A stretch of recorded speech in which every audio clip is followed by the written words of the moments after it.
If you're nodding along thinking, investing sounds like a whole different language, or if you just want a refreshing review of the basics, you've hit the financial jackpot because you're exactly where you need to be. Today, you will discover the main concepts behind investing and what are the benefits that this practice will bring to your life financially. We are going to break it down to the simplest. So, if the words stocks, dividends, and index usually send you running for the hills, fear not. Because by the end of this video, you will be armed with the knowledge to confidently navigate the exciting financial universe. If you're new here, make sure to hit that subscribe button and ring the bell to stay updated on all our videos on personal finances. Let's kickstart your financial journey by exploring the fundamentals of investing. First things first, what is investing? Investing is strategic allocation of financial resources with the expectation of generating returns over time.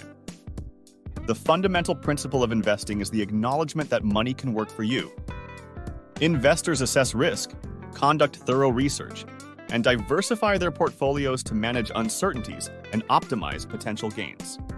Now, why invest?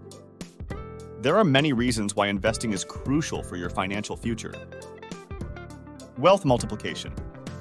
Investing allows your money to grow exponentially over time, providing the potential for significant wealth accumulation. Long story short, you put an amount of money into an asset that will grow its value over time. An intuitive way to understand it is to think about art. In 2013, Salvator Mundi was purchased for around $127 million. Later, in 2017, this same painting was sold for $450 million, yielding a 350% benefit to the original buyer. You can invest in many things without needing a huge amount of money, and you can start investing with as little as $1. Inflation. Mitigation. Inflation is the increase in the general price level of goods and services in the world. Central banks aim for a yearly inflation of 2%, but the truth is that the real number is higher most of the time. Even if we take this value to be true, it means that your savings lose 2% of their value every year. Let's say you have $1,000 in a bank account. If you keep them there for, let's say, 5 years, their value will decrease by almost $100. Investing helps combat the impact of inflation, ensuring that the value of your money doesn't erode over the years. Passive income. Passive income is earnings obtained without the active involvement of the people receiving them. Writers' royalties are a good example of passive income.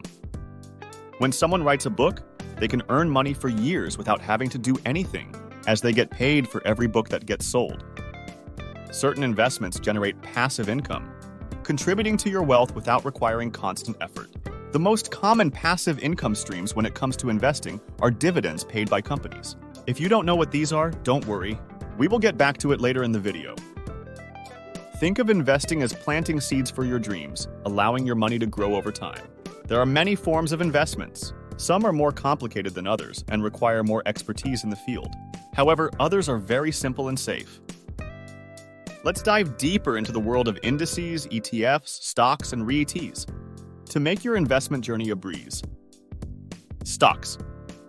Stocks are probably the most famous concept behind investing. Buying a stock means owning a share of a specific company.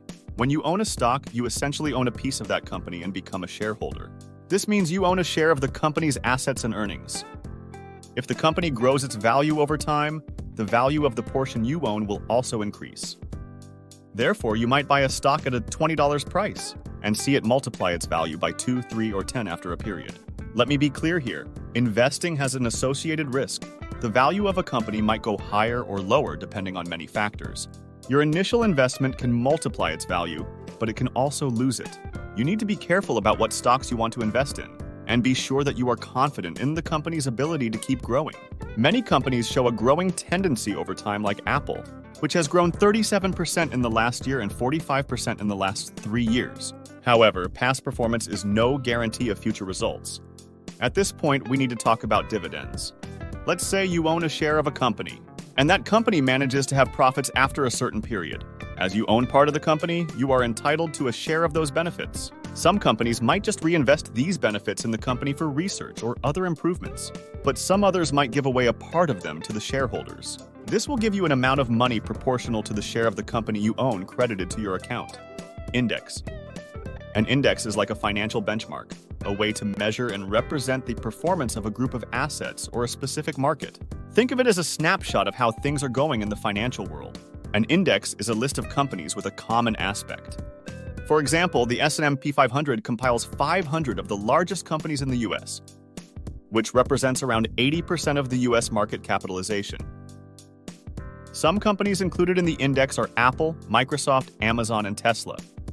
The index provides a value by pondering the value of the stocks listed. Therefore, if the index goes up, it signals that, on average, the listed companies have increased their value. When people talk about the US market going up or down, they are normally referring to the S&P 500, as it provides a big picture of what is going on with the biggest US companies. ETFs. ETFs, or exchange-traded funds, act as baskets of different assets traded on the stock market. You can think of ETFs as a music playlist that allows you to have several songs in one single place. When you invest in an ETF, you are investing in each stock included in the fund. This allows you to diversify your portfolio without the need to buy all the stocks yourself. Some ETFs include many stocks and bonds depending on their sector or size. Also, there are other ETFs mirroring indexes like the S&P 500. They offer diversity and flexibility, making them a fantastic choice for those starting their investment journey. REITs. REITs stands for Real Estate Investment Trusts. It has always been said that real estate is a great investment. However, buying a house is very expensive. A REIT is a company that owns properties. By owning stocks of the company, you own a share of those properties. Every month, REITs will pay dividends to their shareholders on the rents they earn from those properties, effectively letting you invest in real estate and get a monthly cash return. I believe the best thing about REITs is the compound interest. You can reinvest your monthly dividends to buy more shares and get even more dividends the following month. If you do this consistently, you might end up having a huge monthly payment, equivalent to actually renting your own house. And with that, you are ready to begin your investment journey. Remember, investing is like learning to ride a bike. It takes practice, patience, and a few bumps along the way. The world of investing is vast, but with knowledge and patience, success is inevitable. If you found this video interesting, give it a thumbs up and share it with anyone ready to embark on their investment journey. Don't forget to subscribe for more insights on personal finance and investing. Until next time, happy investing, and may your financial future be as bright as your aspirations.